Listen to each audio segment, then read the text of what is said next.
In this podcast, I'm going to show you how to reveal and understand who you truly are. Not the version of you that you portray to others, to the world, the personas, the mask, and the parts of you that you show to the world, and you also hide parts of you. I'm going to reveal to you and tell you why that happens and why you're doing that and how you can actually understand who you authentically are. So if you ever struggle with imposter syndrome, or you just struggle to actually feel like you're being yourself, you feel like you have to be someone else for your relationship, for your kids, for your job, for your friends, for your clients. This is all falling into the same realm of what I'm talking about. Because I have a lot of clients that come to me, and they actually come to me later on in their life, around the sort of 30s, 40s, even 50s, where you have what most people call a midlife crisis, where they wake up one day, or they have a spiritual awakening, or they have the dark night of the soul happen, and they wake up and they ask themselves, like, who the fuck am I? And what life is this all life has to offer? And that's when generally people come work with me. I recommend you don't have to wait that long. You can dig the well before you're thirsty, if you understand that analogy. You don't have to wait until life gets that fucking challenging and painful to change. You can be proactive about that. But the reason so many people have what people call a midlife crisis is most people, I'd say 100% of people, 100, you're always wearing a mask. The more you heal, the more authentic you become. I'll come back to that later. But because you're wearing a mask and you're so unaligned and unauthentic with who you are, by definition of that and by the consequence of that, the actions you take, the goals you set, the energy you put out, the things you attract, and the things that you achieve and build are based on someone that you're not. It's based on someone who isn't the authentic version of you. It's the persona, it's the mask, it's the character that you portray to the world.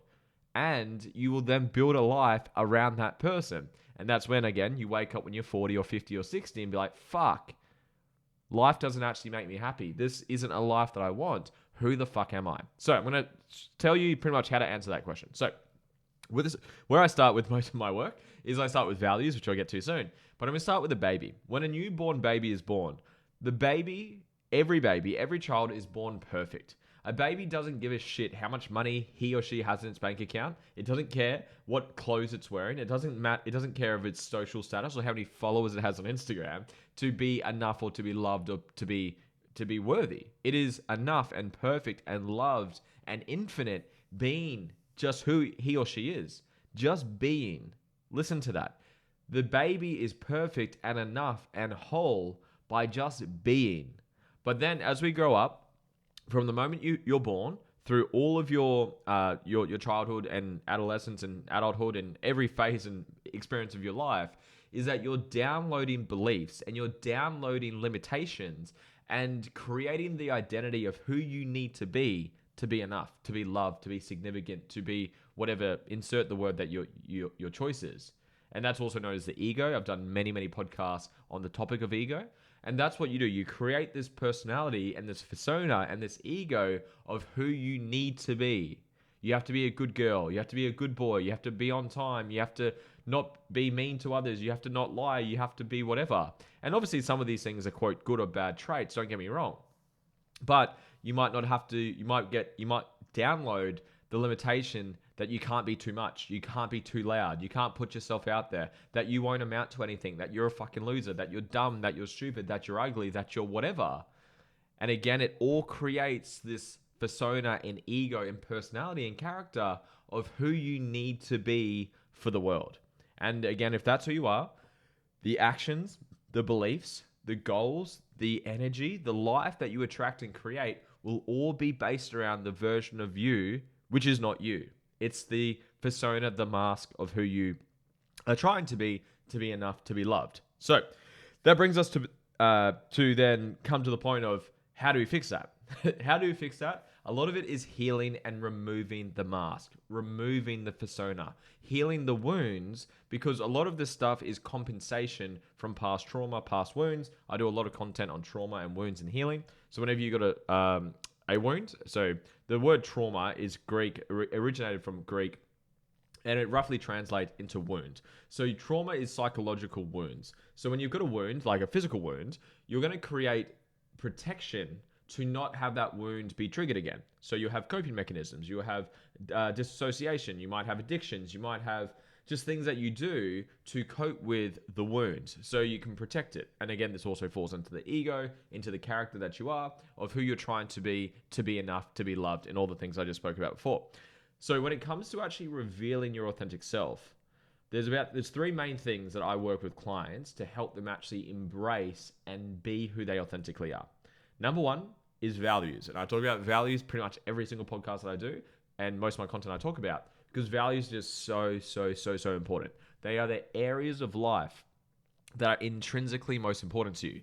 Most people have a misperception on what values are. They think they know what values are. They think values are honesty, loyalty, freedom, integrity, and other things like that. Those are emotions and character traits. Those are not values. Values are areas of life that you do. If you can't do it, it's not a value. You can't do freedom. What do you mean? Just sit down and do nothing? That's not freedom. You want freedom to live out your values. You might want to travel. You might want to spend time with your family. You might want to go learn. You might want to go do sports or be healthier or start a business or do something like that. Those are values that you can do. So I'm going to go into that. If you want to learn more about values, go to my podcast, the podcast you're listening to right now, and go to episode 200. It's a free training on how to actually determine your values. I've made it free so I can actually teach you and show you how to determine your values step by step by step. Once you know what your values are, the next step, which is actually it's a flow on step from values, is get clear on what your purpose is. I actually ran a workshop literally yesterday, a free online workshop where I take people through the purpose process, where we actually get clear on what is your purpose. Now, what is a purpose? My definition is it's your gift to give to the world. It's the ultimate fuel source that drives you to take action. It's literally 7:22 p.m. on a Sunday night right now as I record this, because I'm driven and fueled and inspired to make this podcast, because my purpose is to heal and expand consciousness. If you look at all the work I do, the content, the podcast, the Instagram posts, the workshops that I run, the clients I work with, it's all in alignment with that. And it comes from your biggest core wounds. I'm not going to go into that because that's a big conversation. But get clear on what your purpose is. If you don't know how to do that, I can help you with both those things, with values and with purpose. So know your purpose and live to it, because your purpose is your greatest gift. It's your essence. It's your energy. It's what you're here to do, to give back. It's who you are. So get clear on what your purpose is so you can then live in alignment with both those things. So what are your values? What's your purpose? Live congruently with those things. And then the third one, which I alluded to just before, is healing. And this is a forever journey. This is what I was saying before, where everyone's wearing a mask and no one's ever not wearing a mask. But as you do more healing, you become more and more and more authentic, where you put more and more and more of the walls down, and you don't need to have the persona, the mask, the coping strategies, because you're being who you are. Because all the wounds and traumas and inadequacies, fears and insecurities that you've downloaded through your childhood and your upbringing all create coping mechanisms which become a part of the ego of who you have to be, who you have to show up as, what you have to look like, how good you are because of your followers or money in your bank account or your body or your house or your partner or whatever measuring stick your ego enjoys. It's none of that. It's all bullshit. Again, a baby doesn't need followers or money or status or anything to be enough, to be loved. It's perfect just being who the baby is. So as we go through and start our healing journey, which is something I'm super passionate about, is go through and heal through those wounds, through those traumas, through those limitations. The coping mechanisms aren't needed anymore. I'll go back to that wound example. So if I've got a cut on my arm, let's say that's a trauma. Now to protect that, you're going to build a barrier and an armor around that so it can't get hurt again. So again, people disassociate. People shut their heart off so they don't get opened up into a relationship because they don't want to get hurt again. You have these coping mechanisms to defend and protect the trauma and the wound. Well, what if you actually went into it and actually healed the wound? The armor and the protection is no longer needed. So every time you heal through trauma from mum, dad, childhood, upbringing, whatever you've been through, every time you heal is you become more authentic because you dissolve the wound and therefore you let go of and drop the armor and the walls and the personas that you're walking around with. I hope that all landed for you. If you need to go back and replay that last sort of 60 seconds, please do so. So heal through your shit is a technical term for that, is go through and heal through your shit. Those are the 3 steps I have when it comes to being authentic. So number one, know what your values are. Go to episode 200 of this podcast. It's free training. Don't need to opt in for it at all. Just go do that. Number two is get clear on your purpose. I can teach you how to do that. I'll show you how I can show you how to do that. And then live congruently with those two. And three, which is a forever thing, it's nothing you ever sort of stop doing. You're always healing, you're always evolving, you're always becoming more authentic, is do the inner work. Now, just to give you a little bit of that, because I've spoken about this quite frequently on my podcast and my content, is there's 4 bodies of healing. There's physical, mental, emotional, and spiritual. There's 4 planes and bodies that you want to do inner healing work.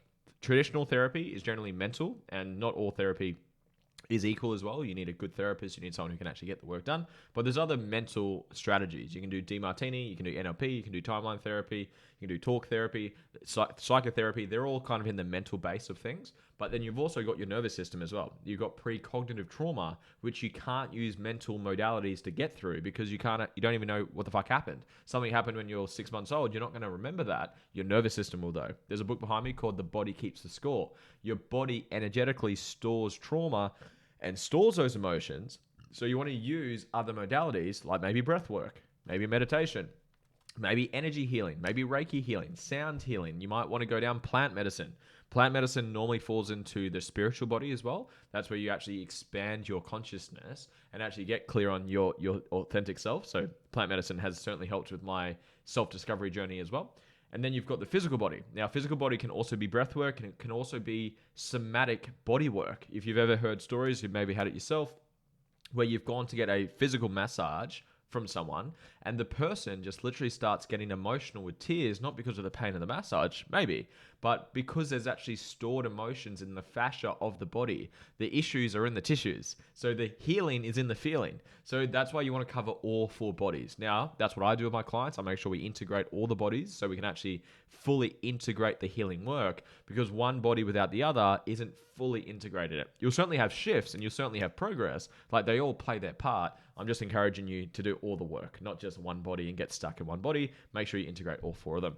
I hope that made sense. If you got value from this, guys, please share this with a friend. It truly means a lot by you just sharing my gift with more people, helping me help more people. If you're wanting to find out your true self and you want someone, if you would like to work with me and I can guide you step by step how to do that, how to determine your values, how to find your purpose, how to heal through your shit, and how to create a life that you truly love, a business, a career, a relationship, your health, your wealth, and your spirituality. I have a conscious community down below. You can check it out. There's a money back guarantee.